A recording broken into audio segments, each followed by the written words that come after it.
ज्याप्रमाणे वैयक्तिक स्वार्थापोटी एखादा सभासद रिडेव्हलपमेंटला विरोध करून रिडेव्हलपमेंटची प्रोसेस थांबवू शकत नाही, त्याचप्रमाणे सोसायटीची रिडेव्हलपमेंट कमिटी देखील इतर सभासदांना विश्वासात न घेता रिडेव्हलपमेंट प्रोसेस पुढे रेटून नेऊ शकत नाही.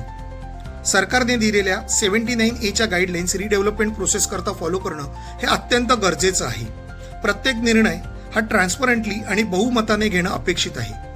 जर तुमच्या असं लक्षात आलं की तुमच्या सोसायटीची कमिटी हे करत नाहीये, अशा वेळी तुम्ही काय करू शकता?